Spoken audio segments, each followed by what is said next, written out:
okay. But when you find someone like, Canelo or Golovkin, it's a different kettle of fish, I have to lean towards Canelo. You're not going to beat Canelo until somehow over a long period of time Canelo beats. At the press conference, Canelo Alvarez didn't hold back, taking a direct shot at Terence Crawford by claiming the Omaha native isn't on his level. Expressed clear disdain for fighters who prioritize surviving all 12 rounds over delivering an exciting, competitive fight. He criticized what he called cautious tactics, arguing that such an approach leads to dull contests that leave fans disappointed when they came expecting a war. Weighing in on the matchup, former world champion Kell Brook, who has faced both, and Terence Crawford in the ring, issued a sobering warning, according to Brook. This upcoming clash will be unlike anything Crawford has experienced before. He emphasized that Canelo represents a unique challenge, vastly different from Crawford's past opponents, brings a blend of raw power, relentless pressure, and high ring IQ that sets him apart. He's a complete fighter with a style rooted in physical dominance and smart counterpunching. In contrast, Crawford, who's smaller in size, relies heavily on speed, angles, and technical precision. While that has served him well throughout his career, it may not be enough against a fighter as seasoned and powerful as Canelo. In short, the message from loud and clear: Crawford is stepping into uncharted territory, and if he wants to survive, let alone win, he'll need to bring more than just slick skills and smart movement. It's a wild fight, two dream athletes fighting against each other. But you've got to sway towards Canelo. Crawford's gonna have to, move up, and I knew when I got to Golovkin, there's a big difference, especially with someone that, fighting a middleweight, a mediocre world champions, it's okay. But when you're fighting someone like, Canelo or Golovkin, it's a different kettle of fish, I have to lean towards Canelo, but, Crawford's very, very, very good. I think Crawford's Brook emphasized that Canelo Alvarez's ability to adapt mid-fight and physically impose his will presents a serious challenge for any opponent. Facing a tough, dynamic fighter like Canelo requires a completely different mindset and strategy. Brook made it clear that Crawford is entering unfamiliar territory. He pointed out that Canelo's track record filled with high-level, hard-fought bouts sets him apart from anyone Crawford has faced before. Brook warned that this is not the same type of opponent Crawford is used to. Maybe outmoving Canelo if he needs to. Well, I don't know, I think when we look back at Mayweather when he beat Canelo, he's a mover. Crawford's not really like Mayweather in that aspect. It's like he's more, he kind of sets his feet and he's cute with how he approaches chucking shots and moving. I think it's a different fight to Mayweather, and Canelo's obviously a different fight from when he boxed Mayweather. But like I say, it's one of them what we've got to tune into and watch. Both unbelievable fighters. Canelo's style, strength, and ring intelligence demand respect and a whole new level of preparation. The message was unmistakable. Crawford will need more than what's worked in the past if he hopes to survive, let alone succeed, against a fighter of Canelo's caliber. That Canelo Alvarez will come out victorious against Terence Crawford. While he acknowledged Crawford's exceptional talent and impressive record, Lampley pointed defender. He has the most solid punch resistance of anybody in the sport. Nobody's ever knocked him off balance. Nobody's ever really knocked him down. There's only one official knockdown in his career, and it was because he bounced off the ropes when Jose Cotto hit him with a hard shot to the chest. And the referee employed a strict interpretation of the rules and said, oh, the ropes held you up, so that's a knockdown.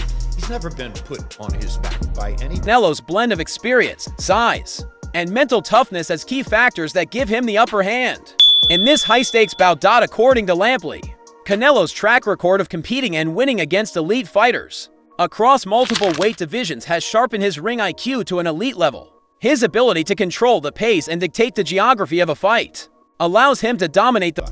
He rides horseback every morning. His legs are the strongest in the sport. You're not going to beat Canelo until somehow over a long period of time, Canelo beats himself.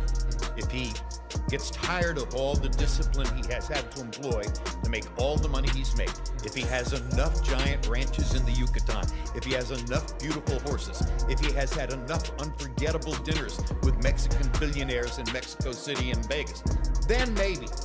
But my guess is the rhythm of the bout, something Lampley believes, will be crucial against a fighter like Crawford. He also highlighted Canelo's defensive sharpness and powerful counterpunching as tools that could neutralize Crawford's offensive weapons. Despite Crawford's speed and skill, Lampley concluded that Canelo's complete, well-rounded style might ultimately prove too much. In his view, the combination of experience, power, and tactical intelligence makes Canelo the favorite to win. Terence Crawford's career is a testament to his extraordinary ability. A deep inner mean streak that he can employ at any moment in a fight to get what he wants.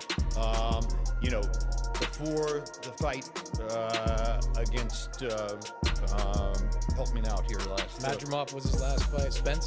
Spence. Yes. Before the fight against Errol Spence, there were quite a lot of people in the sport, in boxing media, who were saying, I like Spence to win the fight. I was one of those people who said, no way. Errol Spence doesn't... and achievements in the sport of boxing. Over the years, he has proven himself as one of the most skilled and dominant fighters of his era. With a flawless record, championship titles in multiple weight divisions, and a reputation for finishing fights, Crawford has rightfully earned his place among boxing's elite. What sets Crawford apart is his masterful blend of technical skill, ring IQ, and adaptability. He's a switch hitter who can effortlessly shift between orthodox and southpaw stances, using angles, timing, and... It was interesting to see the comments from Canelo on how he sort of assessed both Crawford's career. I almost feel after the Spence fight that was like an exclamation point on everything he's done, maybe from the critics who never gave him credit. But it almost seems like Canelo was downplaying his achievements. What do you make of that? Is that to build the fight? Because it sells itself. Well, I can tell you like this. I think... precision to break down his opponents. His ability to read a fight and adjust in real time makes him one of the most dangerous and intelligent boxers in the ring today. However, despite his accomplishments, there's a paradox surrounding public perception of his fighting style. Within the boxing community, Crawford is widely respected for his tactical brilliance, sharp counters, and calculated pressure, but among more casual fans, he's often overshadowed by fighters known for explosive knockouts or constant aggression. Crawford's cerebral, methodical style doesn't always produce the kind of highlight reel moments that captivate mainstream audiences. Instead of Crawford everybody always say he hasn't fought nobody, everybody that he fought was a no-name. But I'm gonna tell you like this: what Crawford said, there was something until Crawford fought him. So obviously he's doing a great job because he's making everybody look normal. Not everyone, like when they go against Canelo, I don't think there's anyone else in boxing who you would ask and say, this is a possible task for Crawford, and apparently no rehydration clause, am I hearing that right? He wants full smoke at that weight. So, man, that's what Crawford wants. rushing in, Crawford dissects his opponents over the course of a fight. He uses feints, footwork, and defensive movement to bait mistakes, capitalizing with lightning-fast counters and precise combinations. While this style is highly effective and admired by purists, it's sometimes labeled as boring by those looking for all-out brawls or dramatic slugfests. This disconnect highlights a broader issue in how boxing is consumed and appreciated. Crawford's brilliance lies in the subtle details: the timing, the setups, the traps. These nuances often go unnoticed by viewers who may not fully grasp the depth of strategy and... How does weight play a part in that fight? Oh, what? How does weight play a part in that fight, do you feel? Weight? Weight. The size difference. Oh, no, I don't think, that doesn't, like you saw today, the guy was like, I don't know how much taller. He didn't really play into it either. But Crawford is a hell of a fighter, and you saw today when they did the face-off in the ring. Involved. In essence, Terence Crawford is a master craftsman in the ring, but because his style favors precision over spectacle, it's not always fully appreciated by the broader public. Yet for those who understand the art of boxing, Crawford's approach is nothing short of elite. They're virtually height-wise, they are virtually the same.